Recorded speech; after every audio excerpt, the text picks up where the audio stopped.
As biritinhas de Di e o pai tinham um garrafão de vidro no quintal, de proporções gigantescas. Ele era envolto em isopor e mantido firme por um aramado. Um objeto que despertava admiração. Até hoje não sabemos, com certeza, qual líquido ele guardava. Provavelmente foi um garrafão de vinho ou de pinga, porque ele adorava dividir suas biritas. Na sala, antiga, cercado de amigos, conversava animadamente, petiscava com gosto e bebericava sua famosa pinguinha, vinda sei lá de qual alambique. Observando essa reunião de adultos e sentindo-se excluído, decidiu ser hora de se juntar à festa, de sua própria maneira, é claro. Com um copinho vazio em mãos, Di lançou um olhar confiante para o pai e fez sua abordagem intrépida: pai, seu amigo pediu mais um pouco. A resposta do pai foi um sorriso, e ele, despreocupadamente, encheu o copinho para o filho fazer as honras da casa. Assim começou o incrível estágio de pouco em pouco ele trazia o copinho vazio e voltava com ele cheio. Di brindava e bebia, brindava e bebia. O pequeno provou mais copinhos do que jamais sonhou ser possível. Mas, a diversão tinha um preço, e Di logo começou a se sentir mal. Como um último esforço, ele tentou se recuperar atrás da porta do banheiro. Lá, ouviu o fim da festa, os amigos do pai se despedindo e a pergunta que demorou a assimilar: cadê o Di? Cadê o Di? Di estava ausente do mundo, incapaz de se mover ou responder. O suspense cresceu do lado de fora da porta até que, finalmente, alguém a abriu. E lá estava ele, esparramado no chão, com os olhos inchados, parecendo um japonês, completamente bêbado. A sonata noturna houve um período em que o pai desempenhava o trabalho de vendedor de remédios. Numa noite, enquanto todos dormiam, a sonata da avó Teresa começou a tocar uma música alta, incrivelmente alta. O som estremeceu as paredes e fez com que todos pulassem da cama assustados. Todos se apressaram para descobrir quem teria cometido tal insanidade no meio da madrugada. Ao investigarem, logo ficou claro que ninguém havia ligado o som. Confusos e ainda sonolentos, voltaram para suas camas, deixando a casa em relativo silêncio novamente. Acreditaram que havia sido um episódio isolado e voltaram a deitar-se. Mas, pela manhã, uma descoberta inquietante aguardava o pai. Parte dos medicamentos que ele mantinha na Kombi havia desaparecido. Uma rápida constatação com certo desapontamento o afligiu quando ele percebeu o que havia acontecido. Os ladrões, ao que tudo indicava, invadiram a propriedade naquela noite. A lógica, um tanto tortuosa, era que o barulho ensurdecedor da sonata, as luzes da casa acesas e o movimento frenético espantaram os bandidos. Eles, então, desistiram do roubo total e fugiram, deixando um rastro de mistério e um pai grato pela cacofonia noturna. A partir desse incidente, os remédios passaram a ser guardados em casa, considerando um local mais seguro. Como na vida nada é garantido, havia perigos inusitados também em casa. As crianças, com sua curiosidade natural e falta de conhecimento sobre os perigos dos medicamentos, eram uma preocupação constante. Um dia, o bisbilhoteiro do Di resolveu xeretar em uma das caixas de remédios e encontrou cartelas de AS infantis. Esses comprimidos ele já conhecia, e eram tão doces que ele não resistiu, sabia que era errado pegar e foi saboreá-los escondido embaixo da cama. Consumiu cerca de 10 embalagens completas, como se fossem doces. A mãe, ao encontrar as embalagens vazias, entrou em pânico. Correu com o menino até Alcides, que, ao ouvir a história, não pôde evitar uma gargalhada. Ele tranquilizou a mãe, explicando que não haveria efeitos colaterais graves da superdosagem e que, felizmente, o episódio terminaria com uma anedota engraçada para contar. Se ele passar mal, ofereça-lhe um AS infantil. O tapa da benzedeira e o milagre das palavras recuperadas de era ainda muito pequeno, quando um encontro com um cachorro causou-lhe tamanho susto que espantou suas palavras e fez com que elas ficassem aprisionadas, trancadas em um silêncio profundo. O tempo ia passando, e ele permanecia em silêncio. Com 4 anos, uma sugestão incomum surgiu, vinda do amigo do pai, Mário. Ele ouvira falar de uma benzedeira com habilidades misteriosas que, segundo ele, poderia resolver o enigma do silêncio. A benzedeira tinha uma serenidade de quem já havia feito essas coisas muitas vezes antes. Ela olhou para o Di, examinando-o com olhos perspicazes. Depois de um momento de contemplação, ela agiu de maneira súbita. Em um gesto rápido e surpreendente, deu um tapa repentino no bumbum dele. A ocorrência foi instantânea. Ele tomou um susto ainda maior do que o provocado pelo cachorro anos atrás, mas, desta vez, algo extraordinário aconteceu.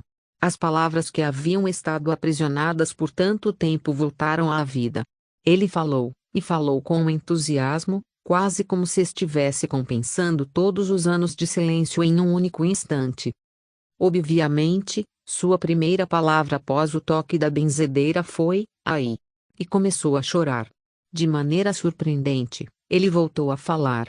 A travessa quebrada e a complexidade das emoções no turbilhão da rotina, onde as emoções muitas vezes fluem sem filtros, um retrato autêntico da mãe se revelava com sinceridade e humanidade.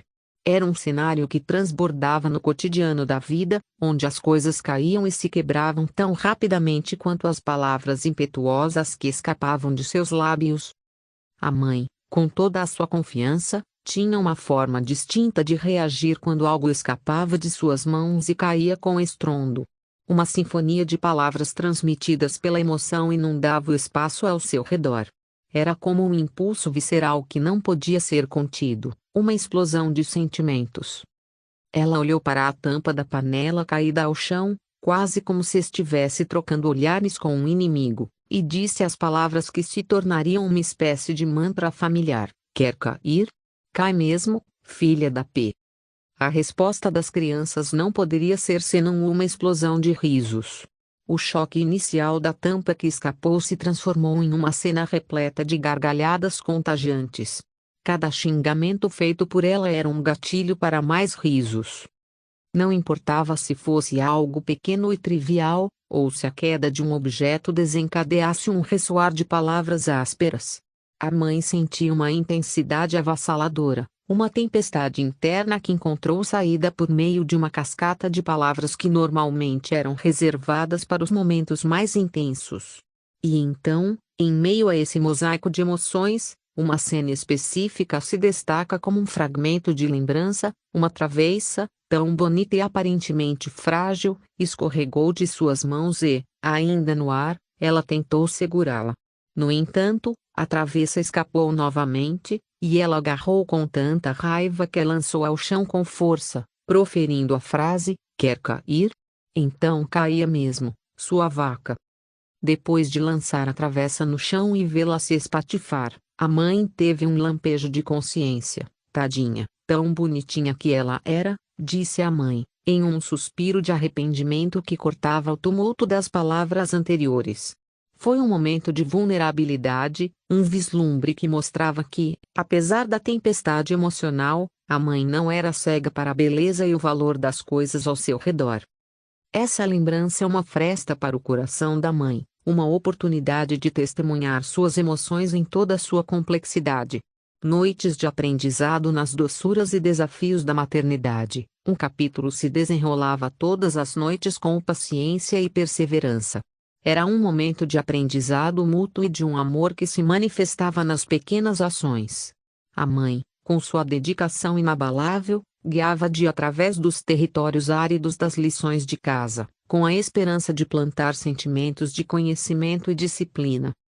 À noite, na mesa da cozinha, os cadernos e livros eram espalhados, e mãe e filho se sentavam lado a lado. Era um ritual, um compromisso diário de crescimento e descoberta. As lições de casa da escola se apresentavam diante deles como um campo de possibilidades, cada problema a ser resolvido era uma oportunidade de aprendizado. A mãe, com sua paciência incansável, guiava-de através dos obstáculos. Às vezes, as nuvens da tempestade se reuniam, e a brisa do desânimo soprava, mas ela não recuava. Sua voz era firme, mas cheia de ternura, como um farol que guiava através das águas turbulentas do conhecimento. Ela não desistia, mesmo quando a paciência dele fraquejava e o cansaço começava a pesar. Havia um desafio específico, que ele enfrentava com certa resistência e aversão. A temida tabuada, um território onde as memórias precisavam ser forjadas e os números encaixados em padrões. Mas era também um território onde a mãe se transformava em uma fada do conhecimento, usando sua magia para tornar o aprendizado divertido e acessível. Ele se contorcia, olhava para os números, pensava. Mas a mãe estava ali, com seu sorriso acolhedor e sua voz suave, envolvendo os números em histórias, os problemas em desafios que poderiam ser superados. Ela o levou em uma jornada através das tabuadas, com exemplos simples e analogias divertidas que fizeram os números parecerem menos intimidantes. As noites se transformavam em pequenas aventuras de aprendizado, onde mãe e filho exploravam o mundo das lições juntos. A cada pequena vitória, a mãe celebrava com entusiasmo, comunicando o processo do esforço e da superação. E mesmo quando as lágrimas ameaçavam, ela estava lá para secá-las com palavras de encorajamento e apoio. A magia da natureza em Ubatuba era uma programação especial, marcada para uma emocionante viagem à praia. A efervescência era tocante e brincava com as expectativas daqueles que se aventuravam naquele passeio. Acompanhados pela Tata, Salvador e a bebê Renata, com seus tímidos passinhos de apenas um aninho, a Sana, a Neu e o Di se prepararam para criar memórias que ficariam gravadas em seus corações. A paisagem à frente era a praia de Ubatuba, conhecida por suas areias douradas e águas cintilantes. Entretanto, o dia estava tipicamente ventoso. Enquanto avançavam em direção à costa, os coqueiros que se erguiam majestosamente ao longo da praia faziam questão de saudar o vento com sua dança graciosa, curvando-se em reverência à vastidão. Mas para aquele dia, a natureza trouxe uma repentina mudança. O céu, outrora sereno, começou a se encher de nuvens cinzentas que se moviam depressa, como se precisassem cobrir rapidamente o horizonte. O vento, antes apenas uma carícia suave, intensificou-se, com suas mãos invisíveis varrendo as areias e agitando as ondas. A chuva chegou de repente, caindo do céu como lágrimas do próprio universo. Não foi um dia de praia comum. O cenário era mais parecido com uma balbúrdia encantadora do próprio ecossistema, com os elementos em uma disposição harmoniosa. A brisa forte dançava com a chuva, e os coqueiros, agora curvados quase em reverência, compartilhando a ordem do momento. Aqueles que se aventuravam na praia, em vez de fugir da chuva, permitiam que ela abraçasse seus corpos e os envolvesse em uma sensação de liberdade indomada.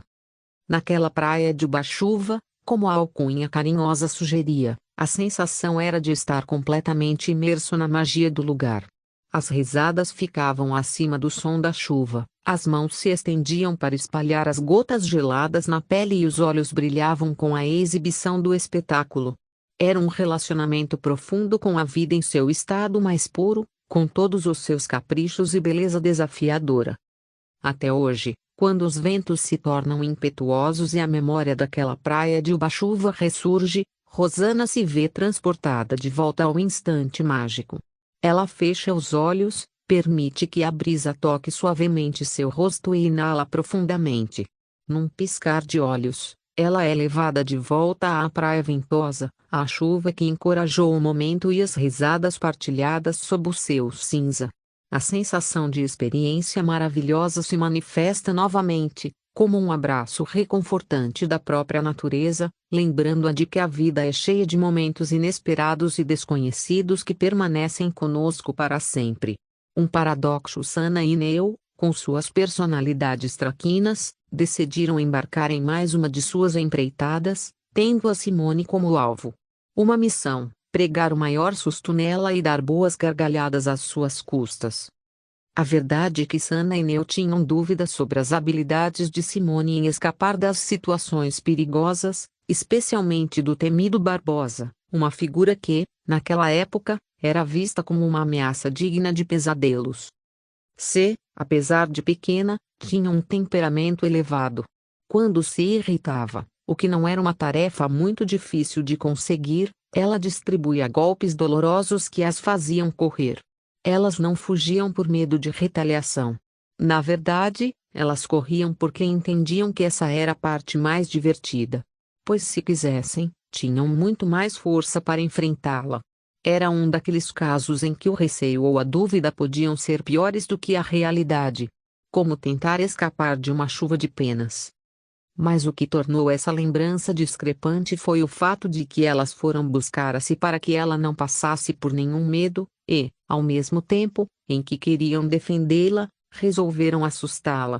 Sana e Neo, com uma pitada generosa de malícia e uma boa dose de provocação, tramaram suas artimanhas para surpreender a si, na volta da escola. O plano era se esconder e arrepiá-la pelo caminho. Elas sabiam que a impetuosidade da irmã caçula era a sua fraqueza secreta, uma brecha perfeita para diversão. E então, o grande momento da brincadeira chegou. Quando Simone menos esperava, elas surgiam do nada, como um furacão de gritaria alvoroçada, fazendo Simone dar pulos de susto e logo em seguida gargalhar sem parar. Era uma risada que continha uma pitada de vingança. E elas corriam, e se ia atrás as perseguia com determinação, e quando conseguia pegá-las, a vingança se manifestava em forma de pancadas e murros, gestos de quem tinha o dever de se defender do aproveitamento malvado de suas irmãs. Era uma prática de carinho disfarçada de brincadeira, e a garantia de que, não importava o que acontecesse, elas estariam sempre lá uma para a outra, fazendo do medo e da diversão, uma dança de vínculo familiar. Aventura noturna na motinha do dia em uma noite daquelas, na qual o sol ainda irradiava seus últimos raios de primavera, Sana e Neo decidiram dar um passeio na motinha do dia. Era um desses momentos em que a rua se transformava em um convite à diversão casual. Elas queriam sentir a brisa noturna bagunçando seus cabelos e afastando qualquer pensamento preocupante. Então, aceleraram, e quando viraram a esquina, uma senhorinha alheia ao mundo começava a atravessar a rua. Neo, com uma mistura de motivação e adrenalina, apertou o acelerador com ainda mais determinação. A motinha, como se tivesse ganhado vida própria, respondeu ao toque da alavancada da motorista. A senhorinha, induzida por essa demonstração de velocidade, força e vigor conferidos pelo tempo à juventude, deu um único salto da rua para a calçada, com uma agilidade que poderia fazer inveja a muitas moças. Seus olhos se arregalaram de espanto, e seu coração, sem dúvida, deu um salto acompanhando o ritmo acelerado das palpitações, que se reproduziam com as risadas na rua tranquila. A motinha passou como um raio, acompanhada pelo ronco do motor e pelas gargalhadas das irmãs. Sana e Neo compartilharam olhares cúmplices, sabendo haverem criado mais uma memória daquelas que seriam contadas e recontadas nas conversas de família. O circo e o homem mais forte do mundo. O circo começou a se instalar bem em frente de casa, e um clima de empolgação tomou conta do ar. Os olhares curiosos das crianças mal conseguiam conter a animação para a estreia. Um desfile de maravilhas estava se formando diante de seus olhos, repleto de animais, personagens mágicos e atrações irresistíveis. O processo de montagem do circo era um espetáculo por si só. Homens fortes e habilidosos trabalhavam incansavelmente, fincando estacas profundas no solo para sustentar a enorme lona que abrigaria as maravilhas do espetáculo.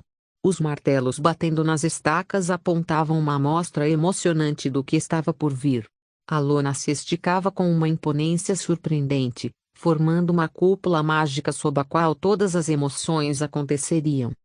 Essa lona, tão grandiosa, também se transformava em diversão para as crianças. Ela não apenas abrigava um espetáculo, mas também proporcionava uma aventura única.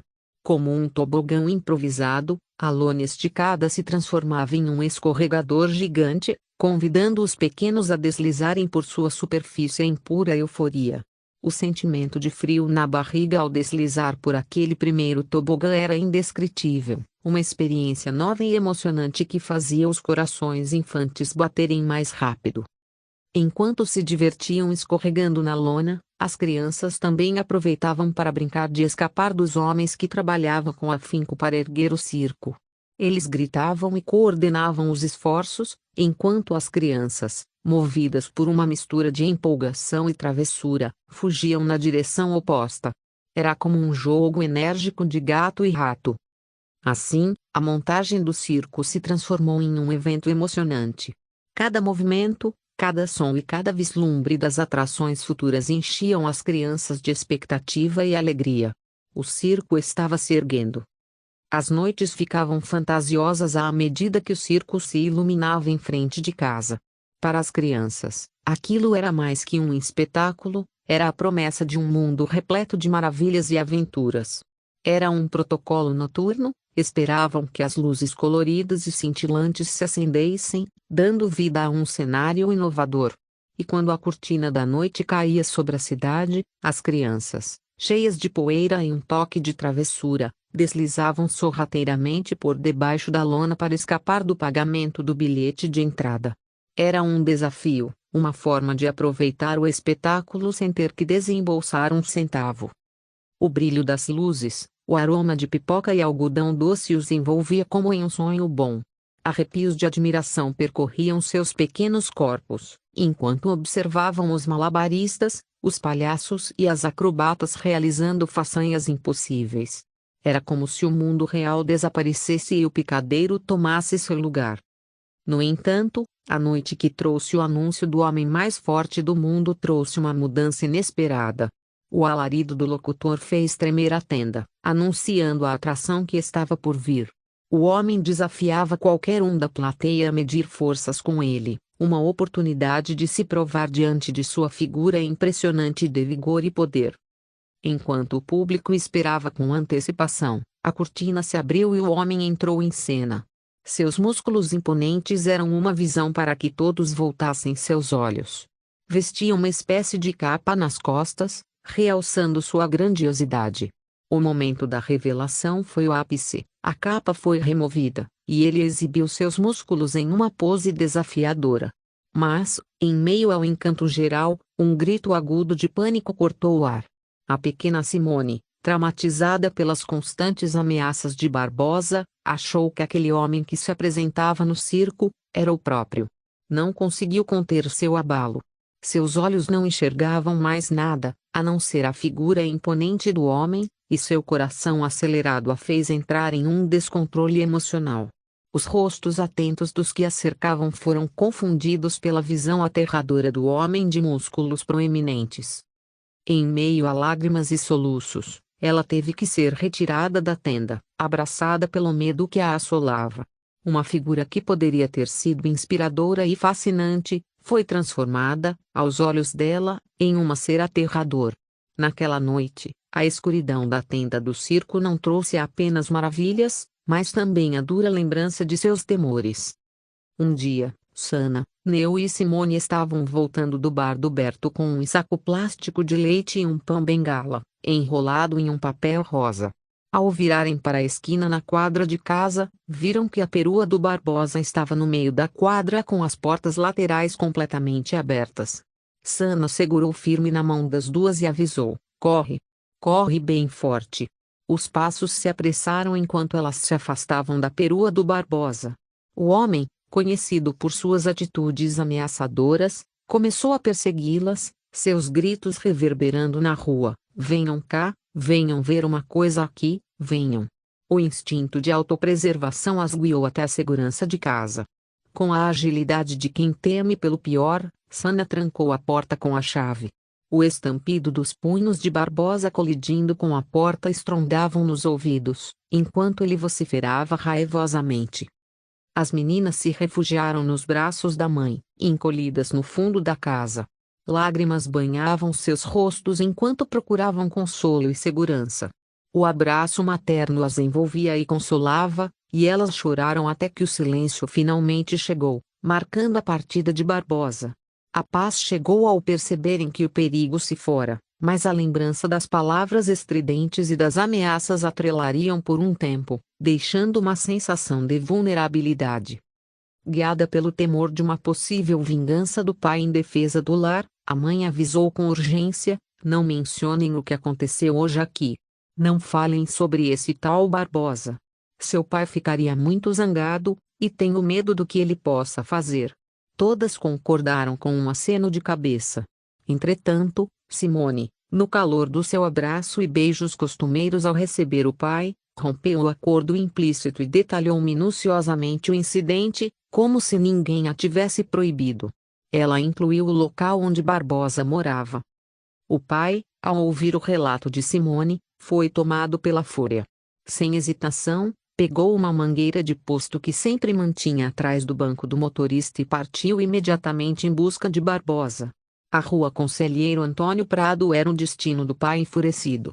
Na esquina anterior, Bé e Décio, que receberam o chamado diligente da mãe para auxiliar, correram até lá e, conforme se aproximavam, podia ouvir o som da mangueira cortando o ar como um assobio agudo. O vento, carregado de tensão, transportava o angustiante ruído das pancadas que caíam implacavelmente sobre Barbosa. Um turbilhão de emoções conflitantes, uma mistura de urgência, preocupação e choque diante do que estava acontecendo. Enquanto a situação se desenrolava, a agonia do momento era amplificada pelo som ininterrupto dos murros e pela sensação de impotência perante a violência que se desenrolava diante de seus ouvidos. Bé testemunhou o confronto, a luta corpo a corpo entre o pai e o Barbosa. Ambos se agarraram, trocando socos e golpes. Separá-los era uma tarefa árdua, sobretudo quando outros entraram na briga. Bé, em meio a tudo isso, foi ao chão após um empurrão. Depois de um tempo angustiante, conseguiu conter o pai, enquanto Décio fazia o mesmo com Barbosa. Finalmente, com esforço, conseguiram separar os combatentes exaltados. Passaram-se alguns dias desde o conflito com Barbosa, e Bé notou, por meio de uma fenda na camisa do pai, uma mancha na barriga, mais precisamente na altura do estômago. Curioso, não pôde evitar e perguntou: pai, o que é isso? O pai, com um olhar sério, desabotoou a camisa e exibiu a marca, uma mordida profunda que Barbosa havia deixado nele durante aquela briga. O simples fato de observar aquela ferida fez um calafrio percorrer a espinha do Bé, e ele se questionou como aquela mordida não havia arrancado um pedaço da pele, dado o impacto da agressão. A lembrança daquele confronto era desconcertante, pairando sobre o bairro como uma nuvem de inquietação. Após o embate, o comportamento de Barbosa mudou dramaticamente. Ele evitava aparecer na vizinhança, mantendo-se limitado a uma distância segura. Era como se ele estivesse preso em sua própria casa. No entanto, alguns meses depois, a notícia da morte de Barbosa chegou como uma notícia envolvendo alívio e perplexidade. Disse que ele foi assassinado por outro pai furioso, cuja filha havia sido vítima de suas ações perturbadoras. O destino parecia ter sido impiedoso, poeticamente trazendo justiça às vítimas de Barbosa. A família de Barbosa deixou para trás a casa onde eles moravam. Mas uma lembrança de suas ações continuou a lançar uma sombra sobre o bairro. Mesmo anos depois, quando Simone passava pela rua que um dia foi assombrada por Barbosa, as memórias do medo e da ameaça persistiram, um período turbulento em sua vida. Os aconchegos. A batalha mais nobre entre Bé e Sana era pelo objeto mais cobiçado, um saco de estopas, que era transformado por ela em uma espécie de naninha, que usava para dormir. Era uma briga divertida que nunca se descobria quem estava com a razão. Bé era um jovem cheio de bons modos, mas havia uma coisa que o deixava muito irritado. Nada o orgulhava mais, quanto o seu kit de limpeza para o carro. Mas, havia um problema. Sempre que ele o pegava, notava que o saco de estopa havia desaparecido ou sido violado, e Sana, certamente, estaria por trás disso. Ela o usava como um paninho de sono, um aconcheguinho para ela. A estopa, apelidada de Beta, e o dedão polegar na boca traziam calma e sono para Sana. Deitada, jogava-a para cima e buscava com seus pezinhos e puxava de volta, jogava novamente, em um ciclo infinito, até adormecer. Um dia, quando já era quase uma adolescente, foi surpreendida por sua amiga Silene, fazendo esses malabarismos com os pés e o dedão na boca. Isso lhe trouxe grande constrangimento, desencadeou alguns pesadelos parecidos, que foram os responsáveis por fazer com que Sana abandonasse definitivamente esse costume. Ponto. Simone também tinha seus objetos de sono. Eles não eram tão misteriosos como a Beta e os dedinhos da Sana, mas eram igualmente importantes. Ela tinha sua chupeta, apelidada de Cucu, e Pompom era uma anágua que pertencia à mãe. A chupeta e a anágua eram a receita para a tranquilidade de Simone nas horas de soneca. E quando ela não os encontrava, ela chorava, dizendo: Cucu Pompom não sei. Cucu Pompom sumiu. E lá ia a mãe ajudá-la a procurar. As noites de companhia à medida que cresceram, Simone e Sana deixaram para trás seus velhos hábitos, mas havia algo que persistia.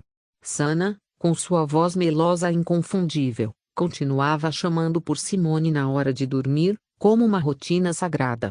Vem, se ouvia do quarto, e Simone, sem resistência, atendia ao chamado da irmã. Sua mãe, com seu bom humor característico, provocava: vai, Simone. Cuida da sua filha. Afinal, todos sabiam que, no fundo, era impossível negar uma exigência da Sana. Simone obedecia ao chamado, embora em silêncio torcesse para a irmã adormecer rapidamente. Com muito jeito e originalidade, ela tentava escapar, deslizando lentamente para fora da cama, na esperança de passar despercebida.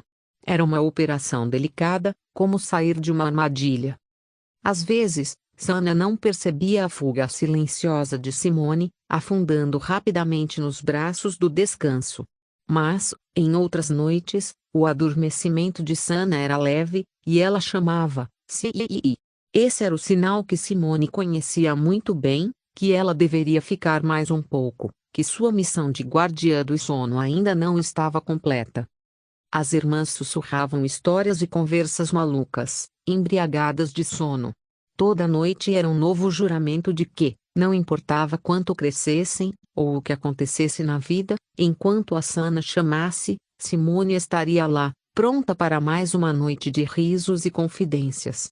A invasão da pequena espiã. Quando Bé e seus amigos se reuniam no quarto para suas conversas, as crianças menores não resistiam à tentativa de participar.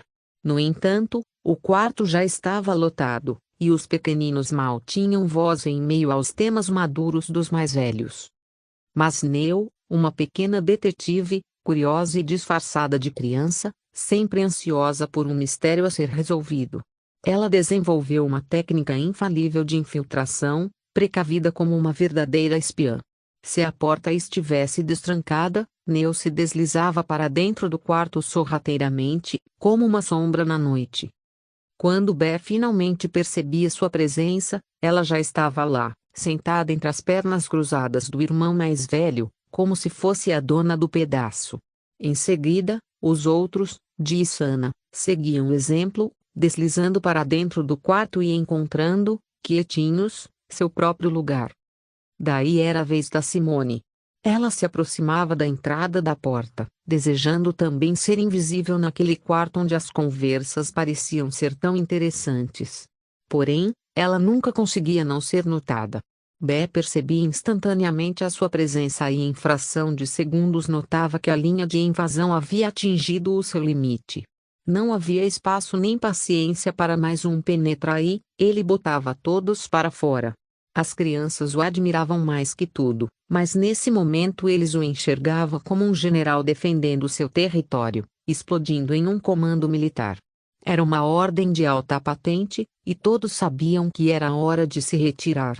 A arte da resposta evasiva. Tata vivia sob o olhar atento e curioso de um bando de crianças, cada uma delas com uma pergunta pronta para atacar. A pergunta mais frequente: Tata, aonde você vai? Tata era uma mulher prática e, às vezes, a privacidade era mais útil do que uma explicação completa. Ela não estava disposta a dar satisfações elaboradas de seus planos para um público tão jovem, então, com uma boa dose de ânimo, ela respondia: vou na casa da mãe Joana. As crianças, longe de se sentirem ofendidas ou frustradas, entendiam perfeitamente o que isso queria dizer. Casa da mãe Joana tornou-se um código, uma resposta inacessível que indicava que Tata estava indo para algum lugar que não era da conta delas. ou pelo menos um lugar que não queria a presença de crianças impertinentes.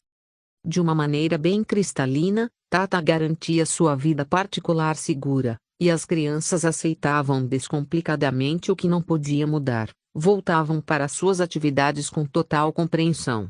A turbina épica no 1113 era uma daquelas manhãs chuvosas, com o sol ainda se escondendo sob o horizonte enquanto a Neo, a Sana e o Di se preparavam para mais um dia de escola. Para conseguir uma carona, eles sabiam que precisava ser uma manhã especial, quando a chuva caía com toda a força. Não bastava ser qualquer chuvinha não, tinha que ser uma daquelas chuvas torrenciais. E naquele dia, a chuva vinha em sua plenitude, como se os céus conspirassem com eles para uma carona acontecer.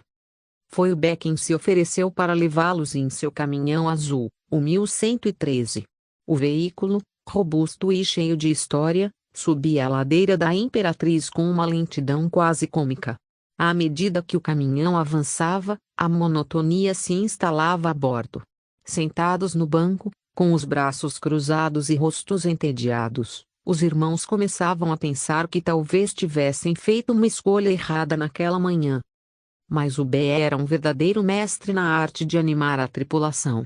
Com um olhar brincalhão e um sorriso, soltava uma de suas famosas frases: "Fiquem quietinhos e escutem.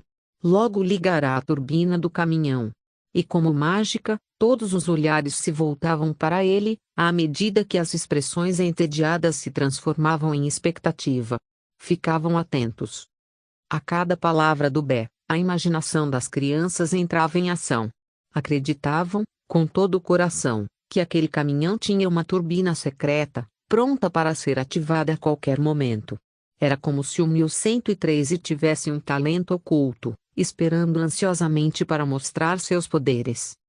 O Bé então fazia um gesto teatral, como se estivesse prestes a realizar um truque de propulsão.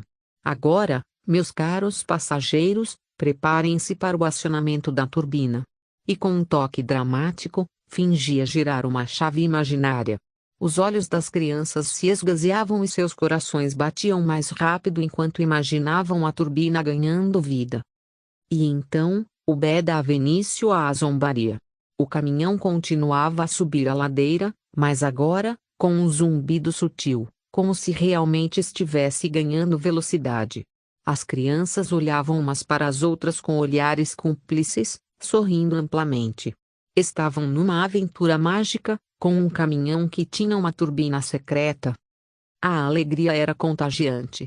A chuva lá fora não importava, porque o que realmente importava era a imaginação sem limites e o senso de diversão que o Bé trazia para a viagem. Mesmo quando a ladeira chegava ao fim e o truque da turbina terminava, as crianças desciam do caminhão rindo e com a sensação de um encanto aprazível. O delicado equilíbrio entre o entusiasmo escolar e as compras prudentes com a chegada do ano escolar, a empolgação das crianças em relação aos novos livros e materiais era algo quase incontrolável. E, como sempre, o pai estava lá para arcar com essa expectativa, firme em não deixar que faltasse nada. A cada início de ano letivo, era a mesma rotina: listas escolares, livros novos e materiais pesados no orçamento. Com a empolgação, houve uma preocupação de Sana. Ela via os abusos que seus irmãos cometiam ao escolherem coisas desnecessárias. Sussurrando, ela dizia: "Vamos aproveitar os lápis de cor antigos, a caixa nova é cara demais, coitado do pai." E, de fato, coitado do pai, porque as despesas com essas compras eram exorbitantes, a ponto de ele precisar parcelar em 4 vezes para dar conta do valor. A livraria escolhida para essas empreitadas anualmente era uma grande loja que também oferecia materiais de papelaria. Era lá que todos os itens das enormes listas escolares eram adquiridos. A loja ficava na rua 1º de Março, próxima ao sanatório César Birrenbach, o local onde Neo tinha certeza de que algum louco pularia o muro bem em cima de sua cabeça. O sanatório tinha um muro gigante na fachada, e os pensamentos de Neo eram tão vívidos quanto sua imaginação infantil. Numa das voltas para casa após as compras, uma cena marcou: o pai e as crianças saíram da loja com as mãos cheias de sacolas pesadas, cada uma recheada de livros, cadernos e materiais diversos. Com as mãos ocupadas, eles queriam fazer sinal para o ônibus, um gesto comum naquela época. Com os braços pesados demais, eles levantaram as pernas, mas o motorista do ônibus não entendeu o gesto e seguiu em frente sem parar. O pai, já com os nervos à flor da pele somada ao descaso do motorista, não conseguiu conter sua raiva e soltou um repertório de xingamentos em direção ao ônibus, que certamente deixaria qualquer passageiro envergonhado. No entanto, o ônibus já estava longe demais, e as palavras do pai se perderam no vento. As alvoradas da manhã incansável nas madrugadas onde as luzes do amanhecer ainda demorariam para aparecer, a mãe se levantava da cama, pronta para enfrentar mais um dia de obrigações incansáveis. O relógio muitas vezes mal passava das 3h30 ou 4 da manhã quando ela se dedicava a uma tarefa que parecia não ter fim: passar roupas. Uma avalanche de tecidos que se transformava em inúmeras pilhas que se equilibravam para não cair. A lembrança dela lavando as roupas à mão era magnético. Ela torcia aquelas pequenas peças coloridas e as amontoava até que todas estivessem enxaguadas e torcidas. Essas técnicas roubavam os olhares em meio a um tempo em que a simplicidade era a regra. Só depois de muitos anos é que a primeira máquina de lavar chegaria, aliviando um pouco da carga que ela carregava.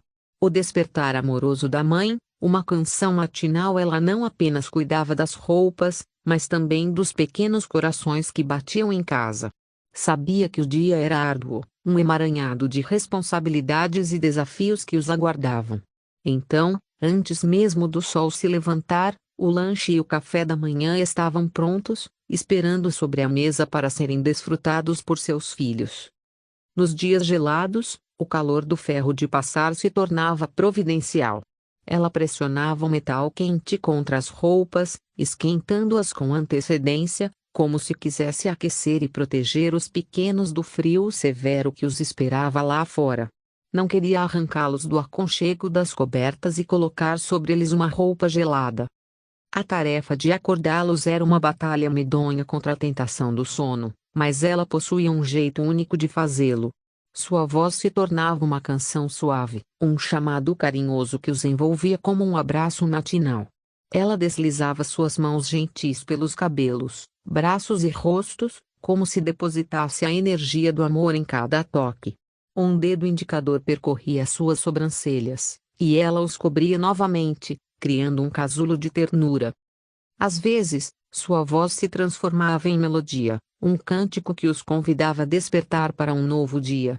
Em outras, chamava-os com certa doçura, sabendo que os estudos os esperavam do lado de fora. Mas era quando o tempo corria, ameaçando promover atrasos, que sua voz adquiria um tom mais firme. Ela pronunciava seus nomes completos com mais autoridade e veemência, por exemplo, Betinho, Cláudio Roberto, uma voz que não admitia desculpas, mas que ainda carregava consigo muito carinho. O vidro no alto do guarda-roupa, uma lição aprendida por algum tempo. Algumas peças de vidro ficaram embaixo da cama, prevendo o perigo, já que esse era um dos esconderijos prediletos das crianças. O pai os levou em cima do guarda-roupa dele. Mal podia imaginar que aquele também era outro esconderijo predileto. As crianças abriam a portinha do meio, subiam na cama para alcançar os pés onde os cobertores eram guardados e, como gatos, pulavam para cima. Já deitados lá em cima, completamente fora do alcance dos adultos, eles apenas fechavam a portinha com uma mãozinha discreta. Woody, em uma brincadeira de esconde-esconde, voou lá para cima. Infelizmente não contava que as peças de vidro estariam lá, e para piorar a situação uma delas estava quebrada. Quando ele teve que descer dali, às pressas, enterrou um canto do vidro em sua mão. O vidro cortado na carne com um pedaço para fora, dava para mexer nele e ver toda a carne se mover. A partir desse dia, aprendeu que se esconder, por mais tentador que fosse, podia revelar perigos invisíveis. As aventuras continuaram, mas com um toque a mais de cautela. O Natal das surpresas escondidas. A Tata costumava esconder os presentes de Natal no alto do guarda-roupa. As crianças tinham plena ciência disso e, aproveitando a oportunidade quando ela saía para trabalhar, invadiam o quarto e, com suas mãos curiosas, tocavam os embrulhos, tentando decifrar o conteúdo. Às vezes acertavam, mas na maioria das vezes erravam completamente. Cada Natal trazia um novo conjunto de surpresas. No entanto, houve um Natal diferente dos outros. O pai enfrentava dificuldades financeiras e as expectativas para a celebração não eram das mais animadas. As crianças já pressentiam que os presentes seriam escassos, a ceia tradicional com aquele aroma característico que preenchia o dia estava ameaçado. O clima de tristeza pairava sobre eles. Mas, no meio da tarde, algo extraordinário aconteceu. O pai retornou, um sorriso contido, acompanhado de uma piscadela para a mãe. Era o sinal que ela esperava. Sem demora, eles se arrumaram e saíram, não disseram uma única palavra. A inquietação das crianças só crescia, e elas aguardavam ansiosamente o que estava por vir. Quando voltaram, trouxeram consigo uma variedade de presentes e mantimentos. A sala estava cheia de sacolas coloridas, repletas de surpresas. Foi como se uma mudança súbita e extremamente favorável tivesse acontecido. As crianças não puderam acreditar na felicidade daquele momento provisor. A tristeza de um Natal desprovido se transformou em uma festa cheia de alegria e gratidão, um presente inesperado que aqueceu de maneira inigualável. Naquele ano, a árvore estava decorada, os corações tinham gratidão e os sorrisos eram sinceros. Foi um Natal que nos recordou da providência divina, onde a escassez se converteu em abundância, e o desespero cedeu espaço à esperança. Nas últimas horas do último dia, como um milagre, o caminho se abriu e Deus nos presenteou com o necessário para celebrar não apenas a data, mas a fé na bondade que permeia nossas vidas. Foi um Natal abençoado, marcado pela intervenção divina que nos fez testemunhar a poder de acreditar naquilo que não pode ser visto. Ponto. Outra vez, em um ano subsequente, até o próprio Papai Noel apareceu, embora todos soubessem que na realidade era o Mário, o amigo próximo do pai. A diversão estava em manter a brincadeira, e as crianças entraram no clima. Foi um Natal repleto de abundância. Desde roupas até materiais escolares e os brinquedos tão esperados, todos os desejos foram atendidos. A atmosfera festiva envolveu a casa e a alegria transbordou. A magia do Natal, mesmo que encarnada por um amigo em vez do bom velhinho, era viva e pulsante. O escorregador proibido na montanha de terra quando a pista estava sendo construída em frente à casa, havia uma montanha de terra vermelha, e a chuva tornava tudo mais lamacento. Ao final do dia, quando o pai voltou do trabalho e se preparou para tomar banho, fez um alerta a Neil e ao Dee: não quero vocês brincando na terra, hein? No entanto, como todos sabem, o fogo é facilmente aceso quando há faíscas por perto. O convite de Quito, da Liginha, para escorregar naquela montanha de terra vermelha e encharcada foi irresistível. Assim, lá estavam eles, escorregando com vontade e gargalhadas, completamente cobertos de sujeira.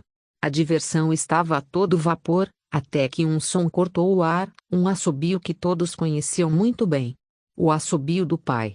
Neil e Dee se encheram de temor, evitando olhar na direção de casa, sabendo que teriam que enfrentar as consequências de sua teimosia. Sem alternativa, aproximaram-se, esperando o confronto.